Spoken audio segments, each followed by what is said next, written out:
Saudações, aqui é a Lohana, sou cientista ambiental graduanda pela UF e vim trazer um pouco a respeito do bioma da Caatinga para vocês. A Caatinga é um grande ecossistema de floresta seca que recobre cerca de 11% do território brasileiro, sendo um dos biomas menos protegidos do país. A Caatinga está situada na região semiárida do Brasil, considerada uma das mais ricas em biodiversidade. Segundo o Ministério do Meio Ambiente, são 178 espécies de mamíferos, 591 de aves, 177 de répteis, 79 de anfíbios, 241 de peixes e 221 de abelhas. A flora da Caatinga é composta por cerca de 4.479 espécies vegetais, com expressivo número de espécies endêmicas. Botanicamente, é considerado o único bioma exclusivamente brasileiro. O bioma abrange grande parte dos estados de Alagoas, Bahia, Ceará, Maranhão, Pernambuco, Paraíba, Rio Grande do Norte, Piauí, Sergipe e o norte de Minas Gerais, em um total de 844 km² de extensão. A remoção parcial ou total da cobertura vegetal da Caatinga expõe o seu solo, ainda jovem e pouco profundo, resultante no crescente aumento da degradação do bioma, podendo levar à desertificação, problema este que vem crescendo. A Caatinga passa por um contínuo e sistemático processo de degradação ambiental, desde a sua ocupação. Dentre os fatores que aumentam cada vez mais o risco de extinção de várias espécies endêmicas da fauna e da flora da Caatinga estão o mau uso da terra, desmatamento com o uso do fogo, agricultura, extração insustentável de lenha para fins energéticos, uso doméstico e uso industrial, mineração, pastoreio excessivo de caprinos e bovinos, monocultura e crescente urbanização. O manejo insustentável dos recursos naturais e o mau uso da terra são as causas humanas diretas da degradação dos solos, afetando adversamente os meios de subsistência. O manejo florestal sustentável é a estratégia mais adequada para evitar o desmatamento da Caatinga, conservar a biodiversidade e gerar benefícios socioeconômicos. Estão aqui presentes com a gente hoje mais 4 especialistas ambientais graduandos pela Universidade Federal Fluminense, que irão fomentar um debate e levantar possíveis soluções acerca de um problema que afeta drasticamente o bioma da Caatinga, a degradação do solo. Como já foi visto anteriormente, a Caatinga é afetada por problemas referentes à seca e infertilidade dos solos causados principalmente pela ação da desertificação. Diante disso, poderia nos apresentar o que seria a desertificação e quais seriam seus principais agentes, cientista Eduardo? A desertificação é basicamente um processo natural antrópico de degradação do solo, que deteriora o solo, tornando-o improdutivo. Isso acontece normalmente em regiões áridas, semiáridas e subúmidas secas. Agora, falando especificamente da Caatinga, são alguns dos agentes que causam a desertificação. Primeiramente, natural. Naturalmente, a região da Caatinga já é uma região semiárida, com clima de temperatura elevada e precipitações escassas e irregulares, com um índice pluviométrico baixo caracterizado pelo ar seco, isso por conta do Planalto da Borborema, que retém os ventos úmidos e nuvens carregadas do Oceano Atlântico, só chegando ventos secos em grande parte da Caatinga. Além disso, os solos em geral são rasos com textura arenosa e argilosa. O resto do solo são rochas ígneas metamórficas, tendo baixa capacidade de armazenamento de água. Então, a Caatinga já tem uma tendência natural à desertificação. Porém, com a ação do homem, o processo acelera com o uso indevido da terra, como em atividades agropecuárias, mineração e o desmatamento. E cientista Eduardo, na sua visão, quais seriam os principais efeitos dela? Com a infertilidade do solo, causa a eliminação da cobertura vegetal e, consequentemente, animal, a fauna e a flora. Reduz ainda mais a quantidade e qualidade dos recursos hídricos, que já são bem escassos, e impacta principalmente e diretamente na parte econômica da região, com a redução da produção da agricultura e pecuária, perdendo a produção comercial, assim dizendo, em toda a região. Indiretamente impacta essa região socialmente e economicamente inteira. Muito obrigada pelas suas palavras, cientista Eduardo. Agora eu vou passar a palavra para o cientista ambiental João. É notória a ação predatória do homem na Caatinga, mas gostaríamos que você nos explicasse como a população local é afetada pela degradação do solo, já que dependem dela para a subsistência. Bom, é de conhecimento geral que as populações locais dos diversos biomas dependem muito dos serviços prestados pelo mesmo, principalmente do solo, como forma de subsistência. Dele se pode ter proveito tanto para consumo próprio, agricultura de subsistência, como exemplo, e também econômico, agropecuário. Mas a degradação é algo inegável que ocorre com extrema frequência na Caatinga. A falta de manejo e políticas públicas direcionadas ao bioma fortifica essa afirmação, levando à infertilidade do solo, dificultando assim o plantio e cultivo de leguminosas e frutas. Como exemplo, temos o umbu, maracujá do mato, caju e o genipapo, com grande valor cultural e comercial. Desse modo, as populações tradicionais passam por grandes dificuldades, principalmente ao longo dos grandes períodos de seca, que corroboram a uma menor produtividade.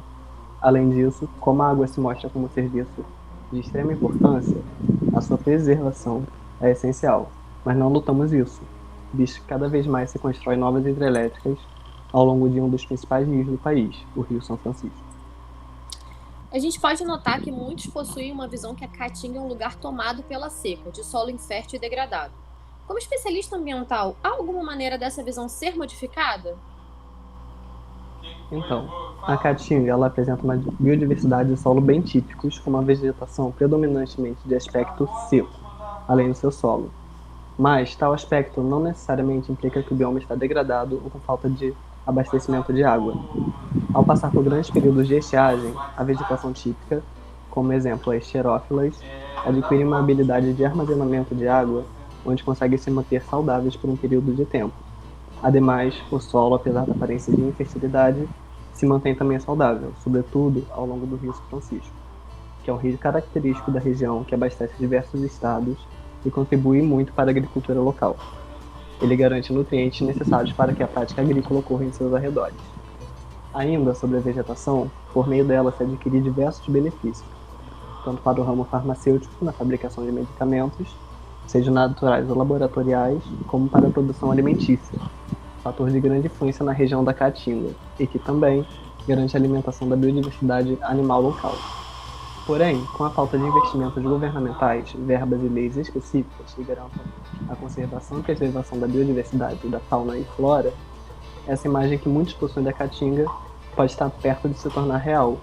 O uso indevido do solo pela monocultura, construção de hidrelétricas ao longo do Rio São Francisco, como exemplo a hidrelétrica Delmiro Gouveia, a pecuária extensiva e diversos outros usos no bioma provocam severas deteriorações, tanto na biodiversidade como no solo. Ainda, a falta de manejos relacionados à prática agrícola constante, principalmente por grandes agricultores, ao longo do Rio São Francisco, influencia em sua degradação. Muito interessante a sua fala, cientista João, muito obrigada. Agora, cientista Jaqueline, por favor, de que maneira essa falta de proteção ou conservação afeta a vida da biodiversidade em uma taxa tão grande de endemismo? Você poderia me explicar, por gentileza, essas espécies de animais e vegetais que podemos considerar mais notáveis? Claro, Luana. Como já apontado pelo meu colega João, a Caatinga possui uma falsa imagem de pobreza na questão da biodiversidade. Restringindo o período de seca, a taxa de endemismo nesse bioma é de 25%. Além disso, inclui diversos ambientes associados. São reconhecidos 12 tipos diferentes de caatinga, os quais merecem uma atenção especial. A biodiversidade de flora, na qual as espécies são adaptadas à irregularidade de chuva e secas recorrentes, possui como característica marcante a deciduidade de folhas e o fator sazonal. De todas as apresentadas, algumas apresentam um valor de maior relevância, como o cacto mandacuru, que chega até 6 metros de altura e possui uma cor branca que desabrocha na primavera. É muito comum para a alimentação do gado. Carnaúba possui entre 9 e 12 metros, e os frutos servem para alimento para animais, raízes são medicinais, o tronco vira madeira, e as folhas se fazem cabanas e artesanatos. A cera também é usada para cosméticos. E a uricuri. Já a biodiversidade de fauna, é importante ressaltar que muitas espécies passam pelo processo de hibernação, migração, e no caso dos répteis, se enterram durante o período da seca. A taxa de endemismo para mamíferos é de 48 espécies, onde 10 são endêmicas. Ainda pode ser maior, devido aos roedores e morcegos que não foram comprovados níveis específicos e ficaram fora da contagem. No grupo de felinos, das 6 espécies registradas, 5 se enquadram em uma categoria de ameaçada. A caça também configura um importante fator de perigo para as espécies, visto ser uma prática bastante comum na região, como o mocó, que possui 40 centímetros e pesa cerca de 1 quilo. É um alvo super fácil para caçadores com foco na carne e pelagem. Para aves, temos talvez a maior representante do bioma, a ararinha azul, que possui média de 60 centímetros. Atualmente só existe em cativeiro. Contudo, há recursos para sua reintrodução no habitat.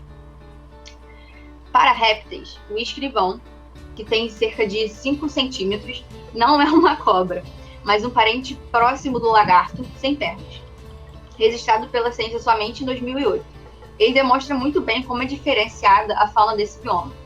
No quesito de anfíbios, uma espécie recém-descoberta é a perereca de capacete. É um sapo capaz de inocular veneno por microespinhos no crânio.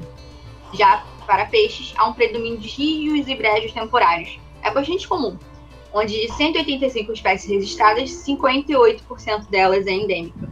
E como espécies anuais da família Rivadulae, encontradas somente ao longo do médio curso do Rio São Francisco. Nossa, muito interessante. Fica claro para mim que a caatinga apresenta uma gama variada de espécies endêmicas. Mas, em contrapartida, como essas espécies estão sendo afetadas por um dos principais problemas do bioma, a desertificação? Bem, a maioria das espécies citadas apresenta um risco moderado de extinção, e uma delas já extinta, como a ararinha azul. A desertificação ameaça espécies de maneira de que, da cobertura original da caatinga, restam apenas 53%. Isso influencia a residência, procura de alimentos das espécies e a sua relevância para a população local. Por exemplo, o oricuri dispõe um conjunto de usos medicinais e alimentícios para populações tradicionais. Nesse sentido, preservar os animais também é importante para a manutenção de espécies vegetais. Muito obrigada pela sua palavra, cientista Jaqueline. Vou passar a palavra agora para a cientista Maria. Maria, eu tenho umas perguntas para você.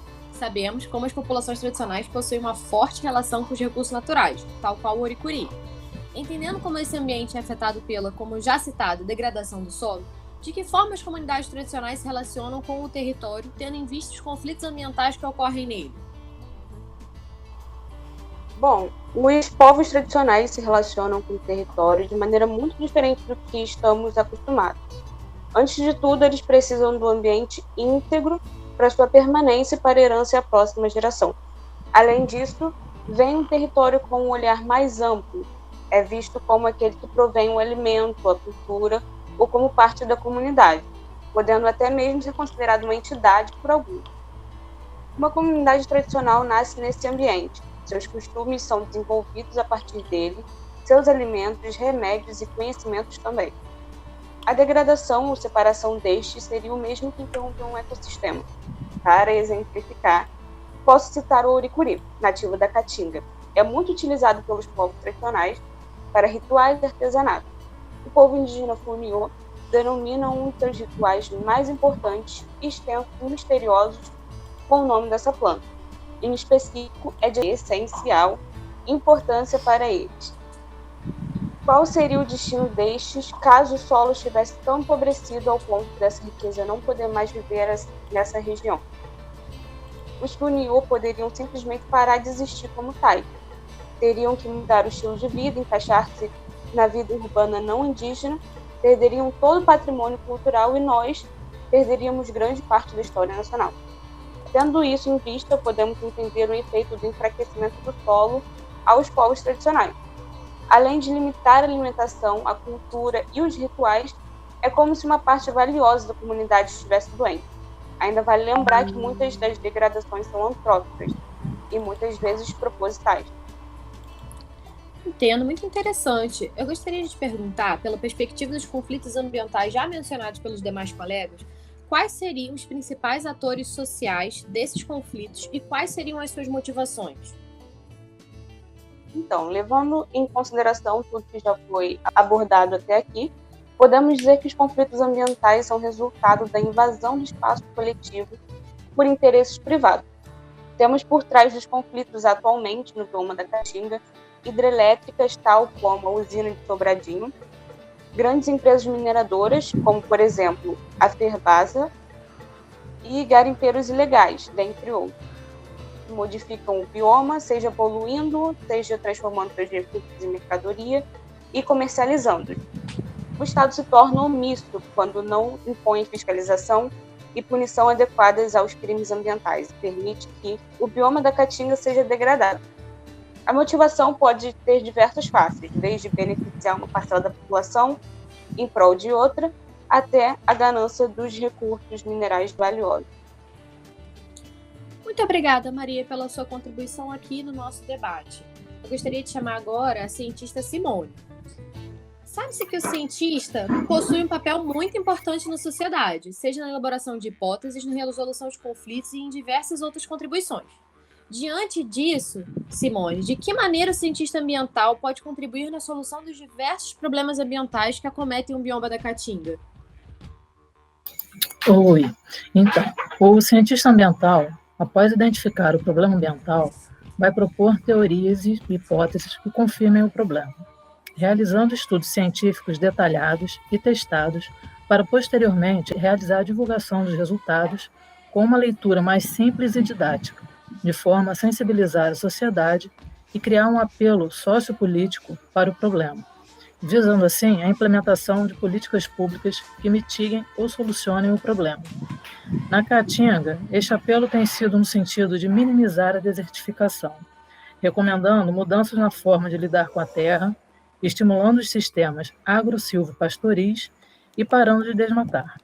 Cabe ainda a recomendação do coordenador da ONG Sabiá, Carlos Magno, que diz que é preciso reconstruir a ideia de que a Caatinga é uma floresta.